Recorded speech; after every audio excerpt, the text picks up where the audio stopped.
Hi, today I want to share some of the things I'm doing these days to stay sane. I am currently in one of those phases that you'd call the in-between because it's like you're transitioning, but also there's not a lot of things going on, but at the same time it's not like nothing's happening. So it's that in-between period of life that is just a big question mark. So today I wanted to share some of the things that I'm doing these days to stay sane. If you're going through something similar, please let me know in the comments. You are always welcome to share your thoughts and feelings. This is a safe space. Number one, this might be a bit controversial, but I stopped journaling. I know this might be ironic because I love journaling. This is my main journal. I have a couple of other notebooks that I use depending on what I'm going to write about. And I genuinely love journaling. I journal a lot. I love to write a lot. But the reason why I stopped journaling and why this has actually helped me to stay sane is because I realized I would journal only when I was feeling deeply sad or overwhelmed or like I had a burden and I was feeling very bad and I needed to let it out. So I totally encourage you to journal if you're feeling down, because writing what you're feeling actually does help to gain some clarity on your feelings and emotions and the situation overall. But the reason why I stopped journaling is because I realized that by journaling, I was more focused on intellectualizing my emotions and my feelings rather than using it as an outlet, as an expression outlet. Instead of allowing myself to feel, I would just use it. And in a way, it became a way to avoid the going through the emotion itself. So I would journal and trying to understand what was going on. I was trying to get to the root cause, to go deep inside my head and feelings and try to understand. But at the end of the day, you don't need to understand right away. What you need is to allow yourself to feel and just go through the emotion. You can observe everything, and after that you can walk yourself through the situation, to the emotion, and then reflect about it and maybe do something. But you don't always need to do something about what happens, right? So by journaling, I was more focused on intellectualizing my feelings. It almost became like a task. So as much as I love journaling, I stopped doing it because it became like a low energy practice. It became something addictive to write about the same sad stuff. And it's addictive because you're writing about the same thing over and over again and it's not actually leading you anywhere. Not that it has to, but in a way, it just made me feel even worse. Second thing is trying new things / hobbies without any expectations. So this year I decided to try new things without the intention or the expectation of becoming good at them. It's just for fun, it's just for the experience, it's just because I'm interested in it and I want to try. So for example, I decided to pick up reading again. I've never been that much of a reader. So this year I started to read fiction because a few years ago I started reading non-fiction and it just became like, again, a job, like a task. It was about being productive all the time and it just overwhelmed me. I'm currently reading this book right here. It's called Welcome to Hyunam Bookshop. I don't have the cover with me. I'll show it.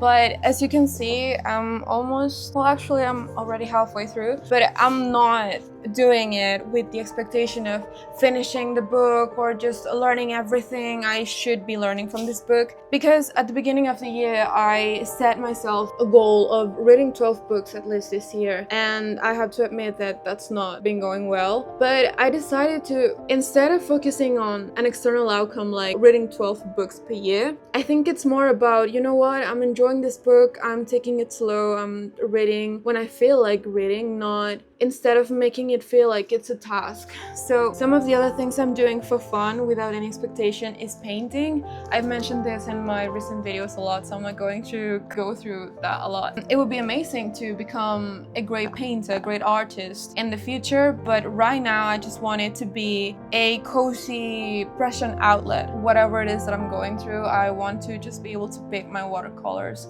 and paint something. It doesn't have to be perfect. It's about allowing myself to create something without the expectation of it someday making it to the Louvre. So it's more about just doing things for the sake of doing them, like doing things for fun, for experience, for experimenting, rather than having some sort of expectation of an external expectation or external motivation to do them, like becoming good at them. Number 3 is observing my negative self-talk and reassuring me afterwards. I realized that over the past 3 years, I've lost all sense of confidence. I don't feel quite confident in myself. Because I graduated college, I never landed a normal traditional corporate job. I became aware that I was just being so mean to myself, and I was telling myself the meanest things. I was being so harsh and hard, and in reality, you should be your number one supporter and your number one fan, if you may. So it's not about trying to avoid the negative self-talk, because I feel like we will always have that. It's more about being aware of when it's happening and then giving me the reassurance afterwards. So how this looks like is, if I'm going to have an interview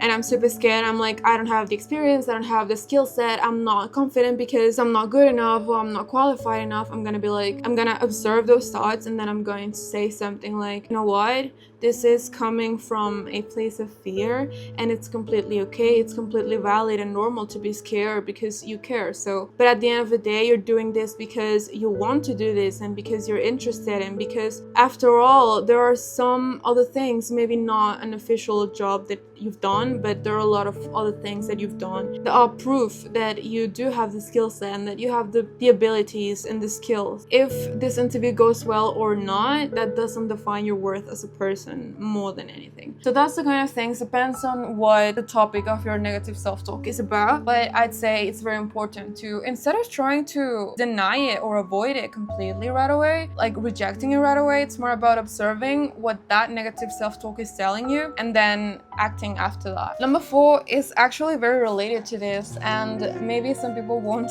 like this, but I reduced my sad music intake. I love my sad songs. I love Joji, I love the Marias, and I know they have good songs, like positive, happy songs. I know they don't only have sad songs, but most of them are like the melodies or the lyrics are very, very sad. And I realized that it's true what people say about music, because in a way it's like your self-speech as well, you know, because you're singing along the lyrics or you're just bopping to the music and you're listening to this, especially if they are on your own repeat playlist. So if you listen to sad songs a lot and if you repeat the lyrics, and if you really, I know at least this happens to me, I tend to really immerse myself in the songs and the music that I listen to, so I can actually feel, even if I'm not going through the exact same thing that they're talking about, I really feel the music. And so it's like pairing your feelings with the expression, like the lyrics, and it's like, it's almost like you're telling yourself those things. So I realized when I stopped, or at least reduced my sad music intake, that I actually started maybe not feeling better per se, but it really, like, I actually saw a difference, because in a way it's food that you're feeding to your brain. Let me know if you like any sad songs. Maybe you can recommend me some of your favorite songs. I'm still gonna listen.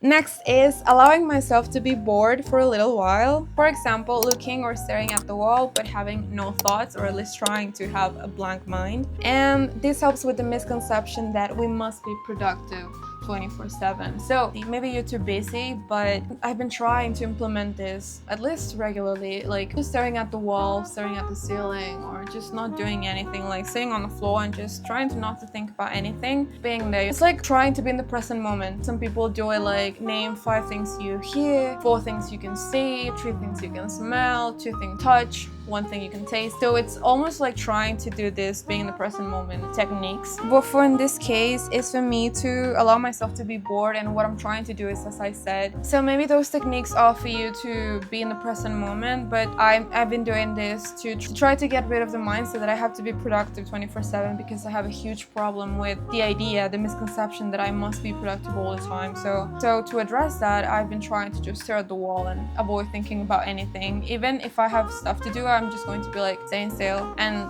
yeah, I would say this has helped me to stay sane. Next one is a very tiny thing, but I try to say it out loud whenever I'm happy or I feel pretty, because as I said, I've been dealing with confidence. It's not about my physical appearance, but I still want to say it out loud whenever I feel pretty, or whenever I feel happy, or whenever I found something beautiful, whenever something made me happy, because it's like acknowledging that I'm happy, you know. And it almost feels like by saying it out loud, you're also boosting the feeling, you know? For some people, the next one might be a bit too obvious, but I've been cleaning my spaces bit by bit whenever I can, because messy room equals messy mind. So I try to just clean up my desk or the bathroom or the bedroom, mop the floor at least once a week. Just try to keep my space clean and tidy. I try to tidy up my spaces because it's like if I feel like my room is clean, my space is clean, then I feel good. You know, it's one of those things that just makes me feel good because I feel happy to be here. Plus, I think that if you wait till your room is like extremely dirty or everything is just not organized, like you have clothes all over the place, then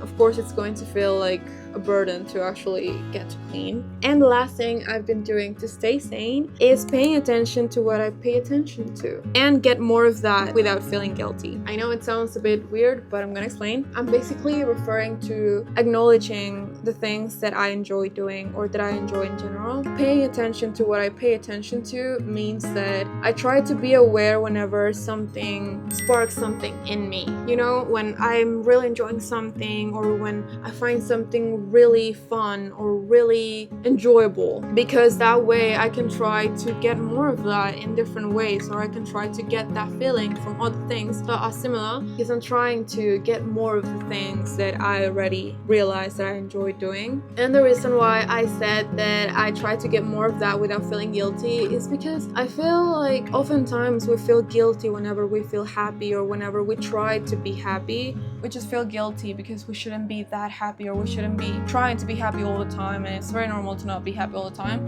But at the end of the day, I think it's also about self-discovery and trying to figure out the things in life that we enjoy that make us feel good and the things that don't, so that we can also avoid those things if possible, of course. I think it's very important to know what you like and what you don't like and try to get more of the things that you do enjoy doing. These are some of the things that I've been doing these days to stay sane. I know some are very simple or basic and some others are a bit more thought. But yeah, let me know what you think, and if there are some things that you're doing to stay sane, or if you're doing some of these things, also let me know. And I hope you're having a nice day. Bye.